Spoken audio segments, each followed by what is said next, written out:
नमस्कार दोस्तों, स्वागत है आपका आपके अपने यूट्यूब चैनल मन अप स्टोरीज में। दोस्तों, ये कहानी है पुनर्विवाह और इसका एक पार्ट अपलोड हो चुका है। दोस्तों, ये दूसरा पार्ट है।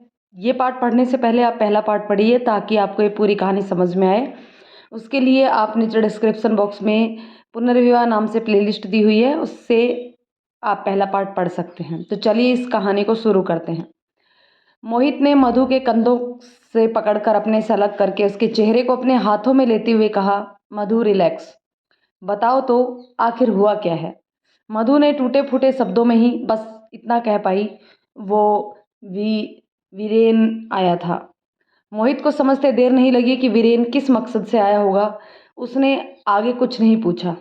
अब मोहित को बहुत तेज गुस्सा आ रहा था, परंतु वह कर भी क्या सकता था। मोहित ने देखा कि मधु को तेज बुखार था। दवाई देकर उसको सुला दिया। मोहित ने फैसला किया कि अब वह चाचा चाची के साथ नहीं रहेगा। इस टेंशन वाली रात में मोहित सो नहीं पाया। सारी रात करवट बदलते बदलते कटी। सुबह हुई तो मधु कुछ ठीक लग रही थी। मोहित ने मधु से पूछा, अब बताओ सब लोग कहाँ हैं? कल चाचा चाची नहीं थे तो बाकी के नौकर मेड सब कहाँ थे? मधु ने मोहित को सब बताया। आपके ऑफिस जाने के बाद चाची मेड से काम नहीं करवाती, मुझसे काम करवाती है। मोहित को सुनकर बहुत गुस्सा आया। उसने कहा, तुमने अब तक बताया क्यों नहीं मुझे? मधु ने कुछ नहीं कहा। वीरेन के बारे में मोहित के पूछने पर मधु ने कहा कि जब वह घर पर कोई नहीं था तो वीरेन उसके कमरे में आया और फिर उसने क्या क्या कहा वो सब भी मधु ने बताया। और जैसे ही वह चिल्लाई तो माली काका के आने से वह खिड़की से कूदकर भाग गया। मोहित ने कहा, अपनी पैकिंग करो, अब हम इस घर में नहीं रहेंगे। तो मधु बोली, फिर कहाँ रहेंगे? और चाची बहुत गुस्सा होगी। मोहित ने कहा, शोरूम के पास हमारा एक और पुराना घर है, हम वहाँ रहेंगे। चलो, अब तुम्हें चाची की चिंता करने की ज़रूरत नहीं है। तुम वहाँ अपने तरीके से आराम से रह पाओगी, अच्छे से पढ़ पाओगी, बराबर स्कूल भी जा पाओगी। मोहित ने किसी से कुछ नहीं कहा और अपना और मधु का सामान जो भी ज़रूरत का था लेकर चला गया। चाचा चाची जब घर वापस आए और उन्होंने मोहित और मधु को घर से चले जाने के बारे में पता चला तो चाची और चाचा सब तिल मिलाकर रह गए। मोहित और मधु अपने शोरूम के पास वाले घर पर अच्छे से रह रहे थे। मधु घर को संभालने के साथ साथ पढ़ाई भी करती थी।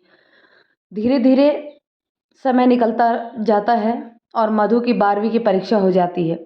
पढ़ाई में अच्छी होने से 12वीं के बाद प्राइवेट फॉर्म भरकर अब कॉलेज की पढ़ाई की तैयारी थी।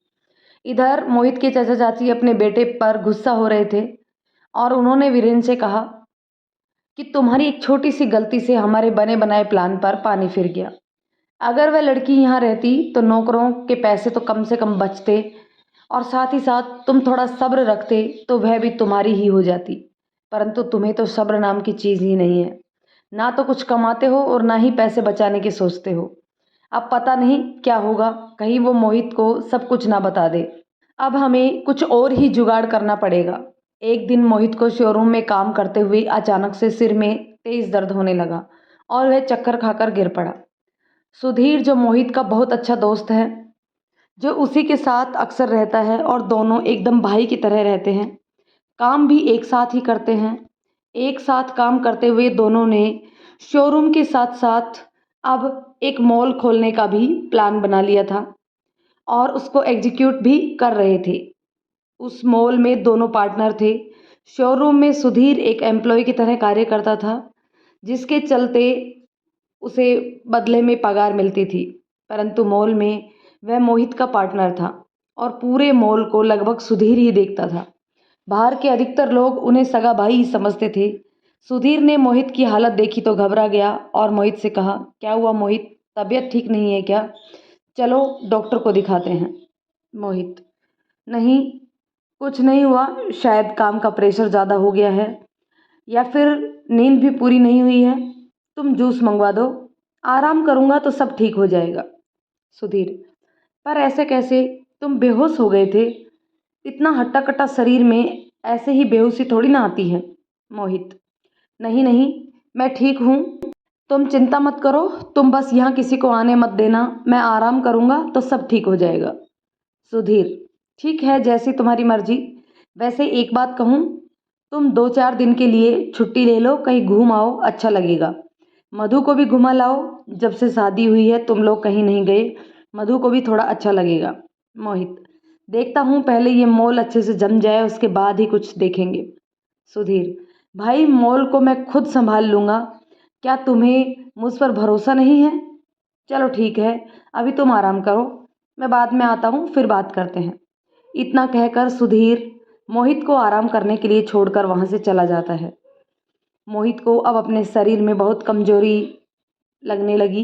कभी कभी अब उसके सिर में जोरों से दर्द होने लगता और असहनीय दर्द की वजह से वो बेहोश हो जाता। ऐसा अब कभी भी हो जाता तो उसने सोचा कि अब मुझे डॉक्टर को दिखा लेना चाहिए, बात शायद कुछ और ही है। वह सुधीर से डॉक्टर से अपॉइंटमेंट लेने के लिए कहता है। सुधीर डॉक्टर से अपॉइंटमेंट ले लेता है। सुधीर और मोहित हॉस्पिटल के लिए निकल जाते हैं। डॉक्टर ने चेकअप के बाद कहा, आपके कुछ टेस्ट करने होंगे गुप्ता जी। मोहित, जी मैं तैयार हूँ, कब कराने होंगे? डॉक्टर, जी आप कल सुबह सुबह 10 बजे आ जाइए। मोहित, जी डॉक्टर, थैंक यू। मोहित ने घर पर किसी को कुछ नहीं बताया था। अगले दिन सुबह 10 बजे वह हॉस्पिटल पहुंच जाता है, सारे चेकअप करवाता है। डॉक्टर ने कहा, गुप्ता जी आपको की रिपोर्ट कल शाम तक मिल जाएंगी। आप किसी भी प्रकार का स्ट्रेस ना लें और लंबे समय तक जगे भी ना रहें। जितना हो सके नींद पूरी करके अपने माइंड को रिलैक्स रखें। अब रिपोर्ट देखकर ही हम बता पाएंगे कि कहीं कोई परेशानी तो नहीं है। डॉक्टर ने मोहित को कुछ दर्द की दवाइयाँ व नींद की गोलियाँ देकर कहा कि बाकी दवाइयाँ और ट्रीटमेंट हम रिपोर्ट आने के बाद ही चालू कर पाएंगे। तब तक आप इन दवाइयों को लेकर रिलैक्स रहने की कोशिश करें। अब मोहित को रिपोर्ट का इंतज़ार था। पता नहीं क्या हुआ होगा, आई होप सब अच्छा हो। शाम को उसे फिर अचानक से सिर में तेज़ दर्द हुआ। मोहित ने तुरंत दवाइयाँ ली। मधु ने भी बिना कुछ सवाल जवाब के मोहित को दवाइयाँ देकर गर्म दूध पिलाकर सोने के लिए कह दिया, क्योंकि मधु को लगा था शायद काम के दबाव में और अच्छे से नींद ना लेने के चक्कर में मोहित को सिरदर्द की समस्या हुई है। अगर अच्छे से सोएगा तो ठीक हो जाएगा। मधु ने मोहित को परेशान देखा तो पूछा, आप इतने परेशान क्यों हैं? आप ठीक तो हैं? 5 महीनों में दोनों एक दूसरे को काफ़ी समझने लगे थे। मधु भी अब खुलकर मोहित से बात करने लगी थी। मोहित, कुछ नहीं, बस थोड़ा सिर में दर्द है। मधु, मैं दवाई लगा दूं? फिर अदरक वाली चाय बना देती हूँ, आपको अच्छा लगेगा। मोहित को मधु का बोलना बहुत अच्छा लगता। वह बहुत मासूमियत से बच्चों की तरह बोलती। मोहित का मन करता कि मधु बोलती रहे और वो सुनता रहे। मोहित मधु को देखते हुए हाँ में सिर हिला देता है। मधु ने चाय देकर दवाई लगाई। हल्के हल्के सिर दबाने से मोहित को नींद आ गई। उसे बस कल शाम का इंतजार था। अगले दिन मोहित सुधीर के साथ रिपोर्ट लेने हॉस्पिटल पहुंचा। रास्ते में जाते जाते मोहित सोच रहा था, मधु का क्या होगा? भगवान ना करे मुझे कुछ हो, मगर फिर भी अगर मुझे कुछ हो गया तो वो किसके सहारे रहेगी? मोहित को अब मधु की बहुत चिंता होने लगी। वक्त के साथ साथ मधु सुंदर और समझदार होती जा रही थी। मोहित को देखकर ही डॉक्टर ने कहा, आइए गुप्ता जी, मैं आपका ही इंतजार कर रहा था। सुधीर, क्या हुआ डॉक्टर? सब नॉर्मल तो है ना? कोई टेंशन वाली बात तो नहीं है ना? डॉक्टर, नहीं सर, सब नॉर्मल नहीं है। बात यह है कि गुप्ता जी ने इलाज में देर कर दी या शायद इन्हें पहले कुछ सिम्टम्स पता ही नहीं चल पाए। मोहित, साफ साफ बताइए डॉक्टर, क्या हुआ है? मुझे बहुत टेंशन हो रही है। डॉक्टर, दरअसल बात यह है गुप्ता जी, आपको ब्रेन ट्यूमर हुआ है, वो भी गंभीर स्टेज पर है। मोहित तो सुनकर ब्लैंक माइंड हो गया। उसे तो कुछ सूझ ही नहीं रहा था, क्या कहे और क्या करे। सुधीर, ये क्या कह रहे हैं डॉक्टर? ऐसे ही कुछ भी मत बोलिए, एक बार फिर से रिपोर्ट चेक करें, कुछ गलत फहमी हुई है शायद आपको। डॉक्टर, नहीं, मुझे कोई गलत फहमी नहीं हुई है। इनके पास बस कुछ ही दिन हैं, तुरंत लेज़र ट्रीटमेंट करना होगा। इसके बाद भी कुछ कहा नहीं जा सकता क्या हो। अब इनको आराम करने दें और अपना ध्यान रखें। अगर तुरंत लेज़र ट्रीटमेंट के लिए इन्हें रेडी करें, मैं अभी से इनका इलाज शुरू करता हूँ। मैंने पहले से ही बड़े बड़े डॉक्टर से कंसल्ट कर लिया है। सुधीर, डॉक्टर हम यहाँ से बाहर कहीं और दिखा सकते हैं जहाँ इसका बेहतर इलाज हो सके? आजकल कोई बीमारी इतनी बड़ी नहीं है जिसका कोई इलाज ना हो। हम विदेश में भी दिखा सकते हैं। डॉक्टर: बिल्कुल इलाज है, पर ये शुरुआत होता फर्स्ट या सेकंड स्टेज पर होता तो, या फिर थर्ड स्टेज में भी थोड़ा बहुत चांस है ठीक होने के। पर आई एम सॉरी, ये ट्यूमर फोर्थ यानी लास्ट स्टेज में है और ये पूरी बॉडी में फैल गया है। इस कंडीशन में हमें टिश्यूज़ को पहचानने में बहुत दिक्कत होती है। आप कहीं भी ट्रीटमेंट लें, इसका इलाज यही है जो मैं आपको दे रहा हूँ। बाकी सब ईश्वर की मर्जी है। हम तो अपना काम कर रहे हैं, दवा दुआ दोनों लगती हैं। मैं दवा दे रहा हूँ, आप दुआ कीजिए गुप्ता जी जल्दी ठीक हो जाएं। मैंने इनके सामने ही सारी बातें इसलिए बताई क्योंकि गुप्ता जी का मेंटली प्रिपेयर होना यहाँ बहुत ज़रूरी है। God bless you Gupta ji, हिम्मत रखिए, दुनिया में चमत्कार भी बहुत होते हैं। बस ये ट्रीटमेंट आज से ही शुरू करें। मोहित का तो सिर घूम रहा था, उसे समझ में नहीं आ रहा था कि क्या करे क्या ना करे। सुधीर: डॉक्टर साहब, मोहित अभी मेंटली प्रिपेयर नहीं है। अभी तो मैं इसे लेकर जा रहा हूँ, इसे थोड़ा समझा कर वापस लेकर आता हूँ। Doctor: okay mister Sudhir, I am waiting. और हाँ, ध्यान रखना जितनी जल्दी हो सके ट्रीटमेंट शुरू करवाओ। क्या पता भगवान सुन ले तो मोहित गुप्ता ठीक ही हो जाए। जी डॉक्टर, कहकर सुधीर हिम्मत कर मोहित को समझा कर वापस शोरूम ले आया। वह अभी घर जाने की स्थिति में नहीं था। शोरूम में सुधीर ने उसको बिठाया, पानी पिलाया, दिलासा देते हुए, मोहित सब ठीक हो जाएगा। आज के समय में हर बीमारी का इलाज है, तुम भी ठीक हो जाओगे, टेंशन मत लो। मोहित सुधीर के गले लगकर फफक फफक कर रो पड़ा। क्यों सुधीर, क्यों मेरे साथ ही ऐसा होता है? मैंने किसी का क्या बिगाड़ा है जो भगवान मेरे साथ ऐसा कर रहे हैं? बताओ सुधीर, क्यों? पहले मेरे माता पिता को छीन लिया, अब ये बीमारी। मेरी उम्र ही क्या है, अभी मैं 24 साल का ही हूँ। देखा क्या है मैंने अभी? पहले पढ़ाई, फिर माँ बाप का चला जाना, और फिर ये सब जिम्मेदारियाँ। मोहित बस रोए ही जा रहा था। सुधीर भी क्या कहे, सही तो कह रहा था मोहित। मोहित की बात सुनकर सुधीर की भी आंखें भर आई। वह बाहर आ गया। बाहर आकर सुधीर ने अपनी जेब से फ़ोन निकालकर एक नंबर डायल किया। हेलो अंकल, प्लीज़ आप जल्दी से शोरूम पहुंच जाइए। क्यों, क्या हुआ बेटा, कोई ज़रूरी काम था क्या? हाँ अंकल, प्लीज़ आप जल्दी से आ जाइए। यह समझ लीजिए हमें आपकी बहुत ज़रूरत है। ठीक है बेटा, मैं अभी 15 मिनट में पहुंच रहा हूँ। अपनी भीगी हुई आंखों को पोंछकर सुधीर वापस मोहित के पास आ गया। मोहित अपलक छत को निहार रहा था और उसकी आंखों से अविरल अश्रुधारा बह रही थी। मोहित: सुधीर, मुझे कुछ हो गया तो मधु का क्या होगा? वो तो अभी बच्ची है, उसकी भी तो ज़िंदगी अभी शुरू ही हुई है। सब खत्म हो जाएगा सुधीर, सब खत्म। कहाँ जाएगी वो, क्या करेगी? बता सुधीर, बताओ क्या करूं मैं? मुझे अभी जीना है सुधीर। मम्मी पापा के जाने के बाद मधु के साथ हंसना बोलना शुरू किया था। जिंदगी कुछ अच्छी लगने लगी थी। बहुत देर तक मोहित यूं ही रोता रहा, सिसकता रहा। लगभग 15 मिनट बाद मोहित के चाचा जी वहां आ पहुंचे तो सुधीर ने चाचा जी को सारी बात बताई। मोहित की बीमारी के बारे में पता चलते ही चाचा जी भी एकदम शौक रह गए।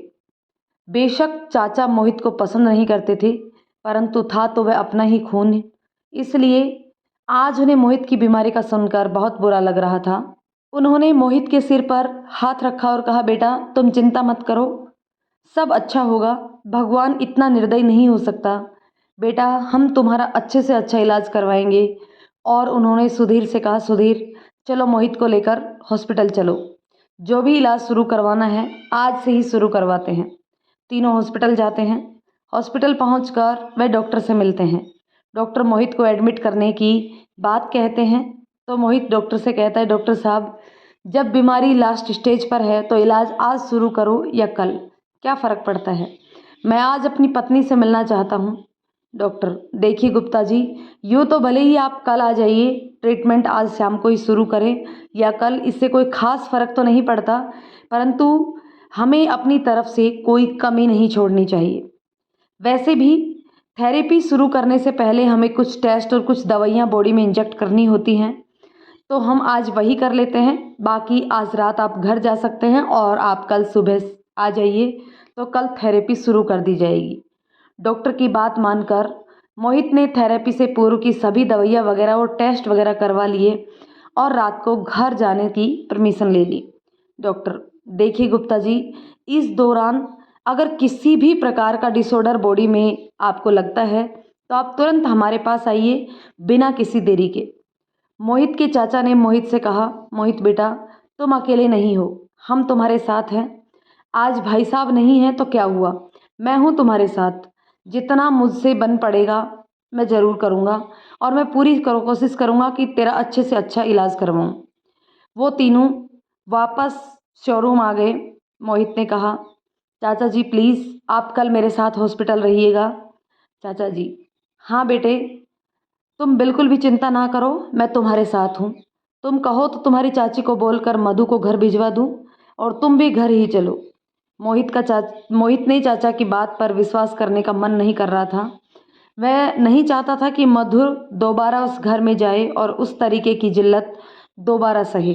इसलिए उसने कहा, चाचा जी आप चाहें तो घर जा सकते हैं, अभी शाम तक तो हम यहीं पर ही हैं। आप भी जाकर अपना काम संभालिए, अभी मैं ठीक हूँ। कल सुबह हॉस्पिटल जाने से पहले मैं आपको कॉल कर लूँगा, आप ज़रूर आ जाइएगा प्लीज़। चाचा जी, हाँ बेटा बिल्कुल ठीक है, तो मैं चलता हूँ। अगर किसी भी तरीके की कोई परेशानी हो तो बेझिझक मुझे फ़ोन कर दीजिए, मैं तुरंत आ जाऊँगा। अपने आप को कभी अकेला मत समझना। इतना कहकर चाचा चले गए। अब सुधीर ने उसे दवाइयाँ खिलाई, जिसके असर से कुछ देर मोहित को नींद आ गई। सुधीर अब बहुत चिंतित था, उसे भी पल भर को चैन नहीं आ रहा था। उसने मोहित को संभाल लिया, लेकिन उसे कौन संभाले। करीब 2 घंटे बाद सोकर उठा मोहित अब काफ़ी गंभीर और शांत था। उसने अपने मन ही मन कुछ फैसला लिया जो उसे पूरा करना था। मोहित और सुधीर घर के लिए निकल गए। इधर परेशान चाचा ने जब घर पहुंचकर चाची को सब बात बताई तो चाची बड़ी खुश हुई और बोली, लगता है भगवान हमारी मुराद पूरी करने वाले हैं। चाचा ने चाची को घूर कर देखा और कहा, तुम पागल हो गई हो क्या रीमा? वह मेरा भतीजा है और वह ब्रेन ट्यूमर की लास्ट स्टेज में है और तुम खुश हो रही हो? रीमा, वीरेन के पापा, तुम भावनाओं में मत बह जाना। तुम्हें पता है ना, हमारा मकसद ही मोहित को रास्ते से हटाना था, जो शायद भगवान खुद ही पूरा कर रहे हैं। चाचा गुस्से में चिल्लाए, खबरदार रीमा, जो दोबारा ऐसी बात कही तो तुम ये मत भूलो कि जो तुम खा रही हो वो मोहित के पिता की ही मेहनत है। रीमा वीरेंद्र का गुस्सा देखकर कुछ समय के लिए चुप हो गई और मन ही मन बड़बड़ाने लगी, इनको क्या हो गया है आज? बड़ा ही भतीजे पर प्यार आ रहा है, पर कुछ भी हो जाए मैं इनके मंसूबों को पूरा नहीं करने दूंगी। वैसे भी अब तुम कुछ भी कर लो, अगर ब्रेन ट्यूमर की लास्ट स्टेज है तो मोहित वैसे भी बचने वाला नहीं है और मोहित के जाते ही उस मधु को मैं घर से बाहर निकाल दूंगी और इस सारी जायदाद का मालिक मेरा बेटा वीरेन होगा। और मन ही मन कुटिल हंसी हंसने लगी। इधर मोहित जब घर पहुंचा तो मधु को देखकर उसकी आंखों में नमी आने लगी, परंतु उसने अपने आंसू रोक लिए। वह अभी नहीं बताना चाहता था। जितने दिन छुपा कर रखता हूँ वो अभी से दुखी हो जाएगी। वह सोच ही रहा था कि मधु की नज़र मोहित पर पड़ी। दोस्तों, इस पार्ट को हम यहीं पे ख़त्म करते हैं, मिलते हैं नेक्स्ट पार्ट में, जानते हैं कि अब क्या होने वाला है मधु की ज़िंदगी में। दोस्तों, ये कमेंट करके ज़रूर बताइएगा कि कहानी आपको कैसे लगी। पसंद आए तो लाइक शेयर करें, चैनल पर नए हैं तो सब्सक्राइब जरूर कर लें। धन्यवाद दोस्तों।